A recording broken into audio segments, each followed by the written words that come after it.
Hello everyone, कैसे हो आप सब। होप करती हूँ कि आप सब बढ़िया होंगे।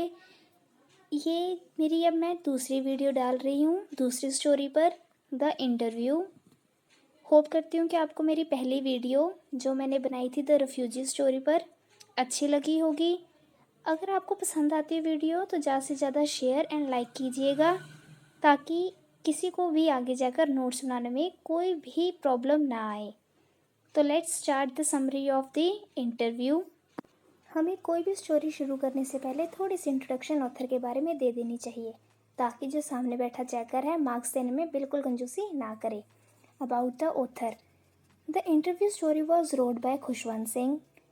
जो स्टोरी इंटरव्यू है खुशवंत सिंह द्वारा लिखी गई है। He was an Indian author, lawyer, diplomat, journalist and the politician. यह के महान author, lawyer, diplomat and journalist रह चुके हैं। His experience in 1947 partition of India inspired him to write Train to Pakistan in 1956, which becomes his most well-known novel. जो 1947 में partition हुई थी इंडिया की, उन्होंने अब वो एक्सपीरियंस करके उसके ऊपर एक बुक लिखी है ट्रेन टू पाकिस्तान इन 1956 में, जो कि बहुत ही अच्छी नोवेल कहलाई गई। ही वॉज अवॉर्डेड अ पद्म भूषण। उन्हें पद्म भूषण से भी सम्मानित किया गया। अब हम शुरू करते हैं समरी। अगर आपको क्वेश्चन आता है कि समरी लिखो या थीम लिखो, आपने यही लिख देना है, क्योंकि इसमें इंक्लूड थोड़ी समरी भी है एंड थीम भी है। Let's start the summary. The interview was written by Khushwant Singh. Khushwant Singh द्वारा आपको पता ही है लिखी गई कहानी है। This story is a humorous story by Khushwant Singh. ये एक ह्यूमरस स्टोरी है जो खुशवंत सिंह जी द्वारा लिखी गई है। ह्यूमरस मीन्स हंसी मजाक वाली कहानी है। This story tells us about the incidents where the narrator unexpectedly finds himself in an embarrassing situation when an American acquaintance, Mr. Towers, comes to meet him with his wife and the daughter. एक ऐसे incidents बताया है इस story में उन्होंने कि जब एक अमेरिकन एक्यूटेंस मिस्टर टावर नाम का उनसे मिलने आता है अपनी वाइफ और डॉटर के। He shows his desire to have a coffee with narrator, but the narrator does not know anything about the numismatics. उनकी इच्छा थी कि वह नरेटर के साथ कॉफ़ी पिए, पर नरेटर को न्यूमिस्मैटिक्स के बारे में कुछ भी नॉलेज नहीं थी। उन्हें उनके बारे में कुछ भी नहीं पता था। Keeps himself engaged the conversation. वो उनसे बातचीत करने को उतावला था, उनसे बातचीत करना चाहता था।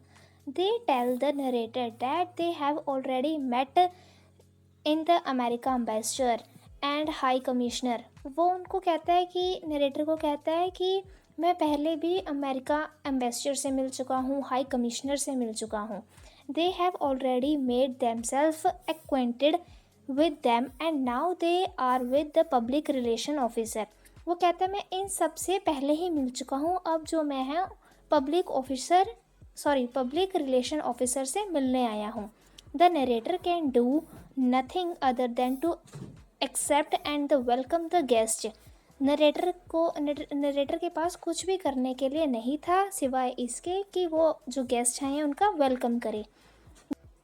They tell that they came there because of his job concerned or connected him. वो कहते हैं कि सिर्फ हम आपसे यहाँ मिलने आए हैं।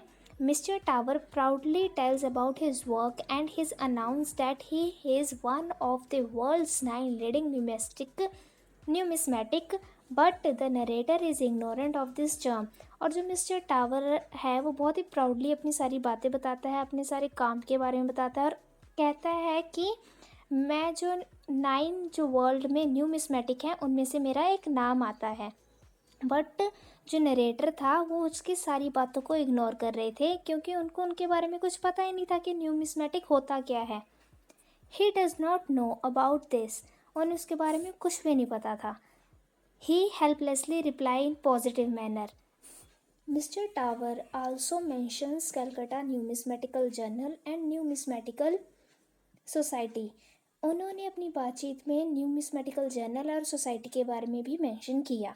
He also mentioned the famous French numismatist along with Dr. Banerjee of India. उन्होंने फ्रेंच के न्यूमिस्मेटिक के बारे में भी बताया। But the narrator is totally helpless and ignorant. Narrator को उनके बारे में कुछ भी पता नहीं था, इसलिए वह अपने आप को हेल्पलेस फील कर रहे थे और उनकी बातों को जो था टोटली इग्नोर कर रहे थे। When Miss Fobbed bring a tea for a guest, the narrator gives her a small note and asks her to give that to Miss Merriman, as he too much fed up the word numismatic. जब फोरबेड उन्हें guest को T देने आई तब narrator ने उनसे एक small note मांगा और उन्हें कहा कि मिस मैरीमैन को बुलाओ, क्यों, और उस नोट पे लिखा कि वह एक वर्ड है न्यूमिस्मेटिक, उससे बहुत ज़्यादा फेडअप हो चुके हैं। He takes a sigh of relief when the Miss Mary enters in the room with an open book in her hand. जब मिस मैरीमैन उनके कमरे में आई तब वह बहुत ही ज़्यादा उन्होंने सुख का सांस लिया और उनके हाथ में जब उन्होंने बुक देखी तब भी वह अपने आप को निश्चित महसूस कर रहे थे। The narrator introduce her mister tower. Narrator ने मैरी मैन को मिस्टर टावर से इंट्रोड्यूस कराया। He says that Mr. Tower was very much interested in numismatic. उन्होंने बताया कि मिस्टर टावर जो हैं वो न्यूमिस्मेटिक में बहुत ज़्यादा इंटरेस्ट रखते हैं। Miss Merriman is also surprise as she also don't know the word. Miss Merriman भी उस वर्ड को सुन के सरप्राइज थी क्योंकि उन्होंने भी आज से पहले ये वर्ड नहीं सुना था। Mister Tower gets more heated in this discussion. जो मिस्टर टावर थे उस डिस्कशन को लेके बहुत ज़्यादा हिटेड हो गए। Meanwhile the narrator gathers information from the dictionary and begins to talk again. Narrator ने सारी इंफॉर्मेशन गैदर की डिक्शनरी से और उसके ऊपर फिर बातचीत दोबारा करने लगे। जो मिस मैरी के हाथ में बुक थी वो डिक्शनरी की थी और वो जो सोच रहे थे मिस्टर टावर क्या सोच रहे थे कि जो बुक है डॉक्टर बैनर्जी की है, क्योंकि वो डॉक्टर बैनर्जी के बहुत बड़े फ़ैन रह चुके थे। Mister Tower thinks that the book in narrator's hand is by Mister Banerjee.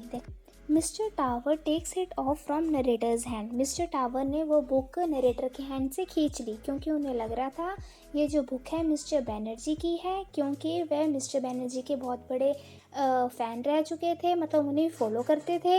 और बल्कि दरअसल वो जो बुक थी वो एक डिक्शनरी थी जिसमें न्यूमिस्मेटिक का वह वर्ड ढूंढ रहे थे।